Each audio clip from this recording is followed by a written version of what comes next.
You're running. Something metal is right behind you, and the ground shakes with every step it takes. You don't know how long you've been running. You don't know how you got here. You slam your back against a concrete wall. You look at the device strapped to your wrist. It's counting down. 13 days, 23 hours, 57 minutes. You don't know what happens when it hits zero. The machine behind you is still hunting.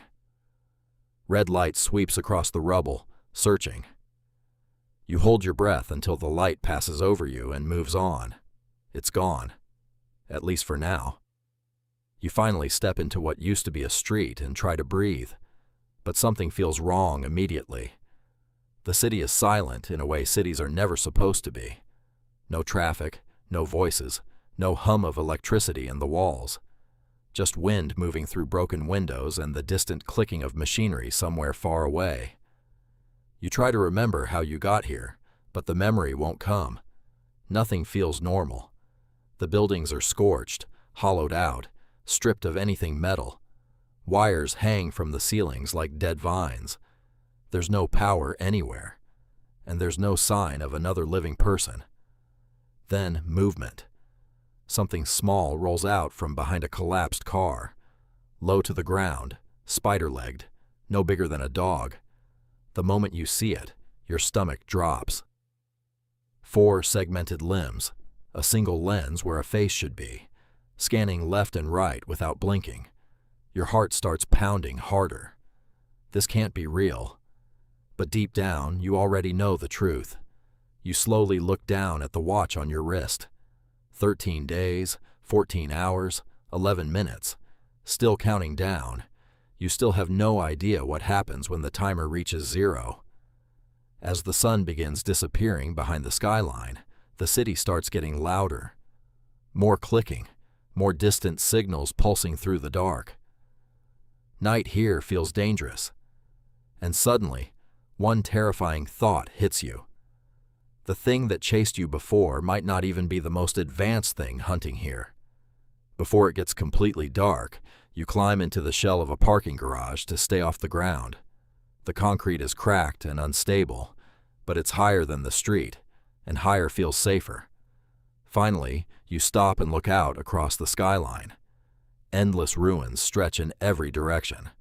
No lights, no signals, no rescue. And then you notice something strange. Spray painted across the side of a collapsed tower. Letters. You squint harder. Those aren't random marks. They're words. Someone was here before you. Thirst wakes you up before the sun does. Your throat burns. Your lips are cracked. You haven't had clean water in what feels like 2 days. The air itself tastes like ash and burnt circuitry, thick with dust that never seems to settle. The second you climb down, your body only cares about one thing now: water. You start moving toward a sound, a slow trickle somewhere below street level. Deeper into the ruins, the sound gets louder. Finally, you find it. A cracked pipe leaking into a shallow pool. It looks safe. Clear water pooling on broken tile. So you drink. Fast, desperate gulps. The water tastes metallic, but you're too thirsty to care. For the first time since arriving here, you feel relief. But it doesn't last long. Hours later, your stomach twists violently.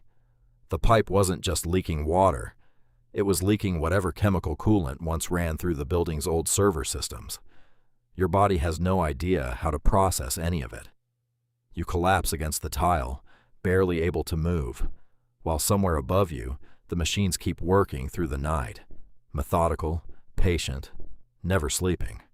You stare at the watch on your wrist while your vision blurs, wondering if this is how it ends, not from the machines, but from a pipe you should never have trusted. Eventually, you force yourself back up, because by now you understand the first real rule of this place. If you stop moving, you get found. By nightfall, you finally reach the tower with the writing on it.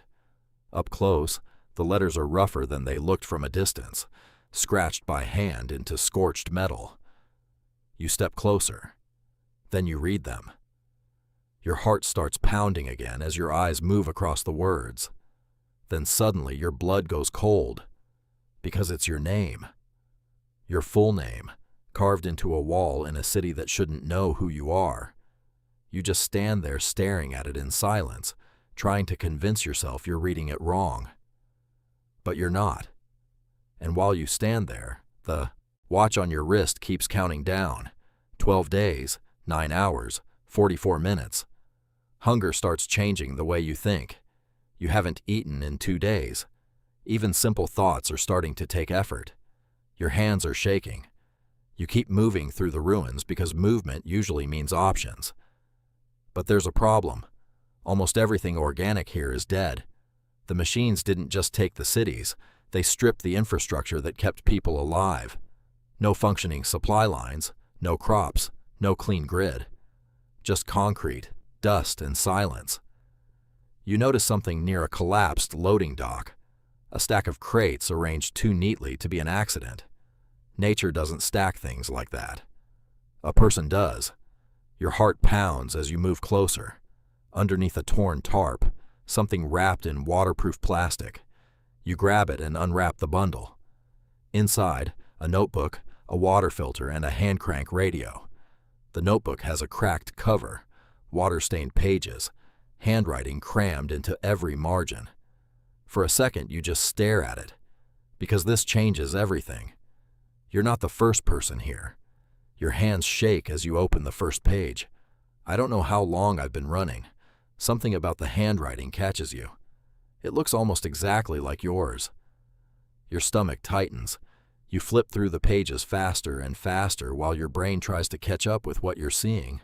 Whoever wrote this was here before you, and somehow they might be connected to you. You use the water filter on a puddle nearby before drinking again, more carefully this time. It tastes clean. At least something here is finally working in your favor. The cut on your arm is infected. It happened the first night, when you tore it open scrambling over broken rebar. At the time, survival mattered more than pain. Now it's impossible to ignore. The skin around it has turned dark, hot to the touch, thin red lines crawling upward. You already know what that means. You sit against a collapsed wall and open the notebook again. Whoever wrote it spent weeks studying this place, maybe longer. Pages filled with sketches of machines, notes on patrol patterns, which sectors to avoid entirely. Some entries are calm, others look increasingly frantic, like the person writing them was slowly losing their grip. Then you find a line underlined over and over again. The network is still learning. It's still deciding what we're for. Suddenly, the countdown on your wrist finally makes sense. The person before you figured it out too. They knew exactly what was coming. You look down at the watch. 9 days, 8 hours, 22 minutes. Still counting. A cold feeling moves through your chest, because now you understand the real problem. Even if you avoid every patrol, something bigger is still coming, and there is nowhere left to run from it. You tear a strip from your sleeve and wrap it tightly around the wound. Then you force yourself back to your feet. By now, the city doesn't feel random anymore. Patterns are starting to appear. Certain sectors go quiet at certain hours. Certain lights only activate in sequence, like the entire system already knows something is coming. You follow the notebook's directions toward what used to be a subway entrance. The deeper you go, the stranger it gets. Scorch marks scar the walls, deeper than anything a fire alone could make. Then you notice something else. The tunnel is empty. Too empty. And somehow that silence feels worse than the machines. You slow down immediately, because everything going quiet at once usually means one thing. Something bigger is close. Then you hear it. Something enormous moving through the tunnel behind you. You press yourself into a maintenance alcove, barely breathing. The sound gets closer, and then a massive shape steps into the tunnel ahead. A sentinel unit, 12 feet tall, built to walk, built to hunt, built to never stop scanning. Its head sweeps slowly across the tunnel. You stay completely still. Then, suddenly, it stops. Its sensors turn directly toward you. For 1 second, you think it sees you. Then another signal pulses somewhere far away, and the unit snaps its attention toward it and moves off down the tunnel, heavy footsteps fading into the dark. The silence afterward feels unreal. You wait several minutes before finally moving again. Then you see it near a maintenance door, a small pile of crates exactly where the notebook said it would be. Inside, tools, dried rations, a med kit, and another note. The handwriting is shakier now, more desperate. I left everything I know here. If you found this, then it means I was right. You look down at the watch. 5 days, 12 hours, 9 minutes. Something starts hunting you before sunrise. You hear it from outside the maintenance room. Multiple slow movements, coordinated, deliberate. The notebook had warned about them. Hunter drones. They move in packs, and they communicate faster than anything human ever could. You stay completely still beneath a collapsed shelf while the sounds circle outside.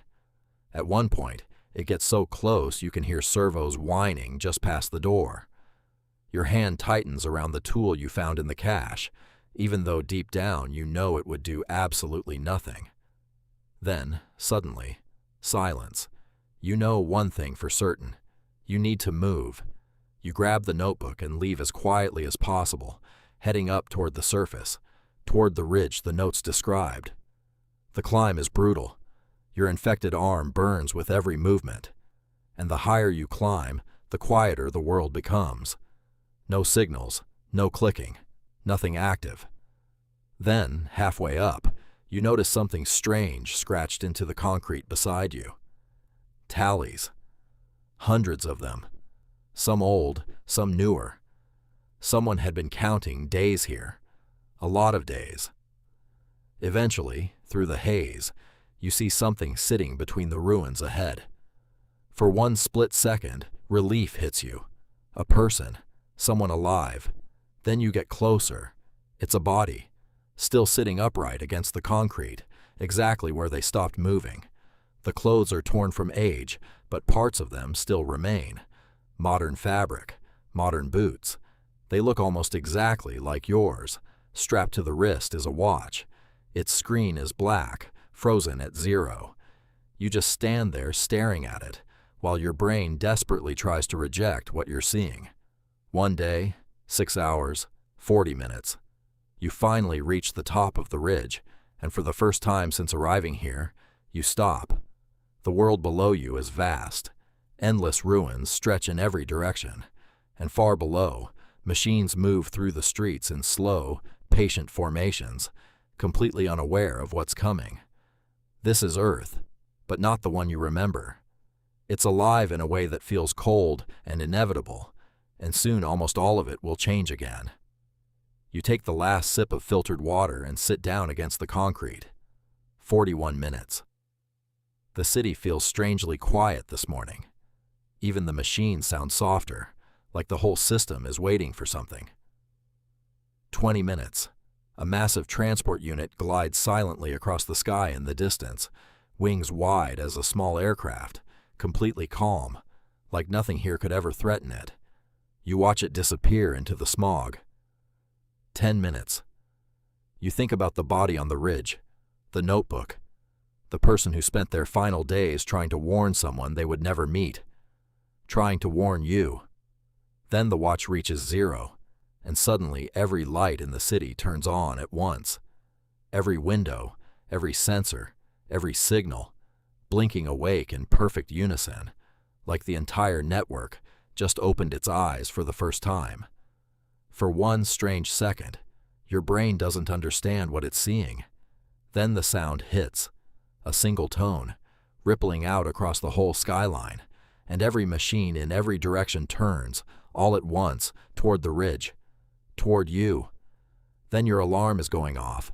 You're late for your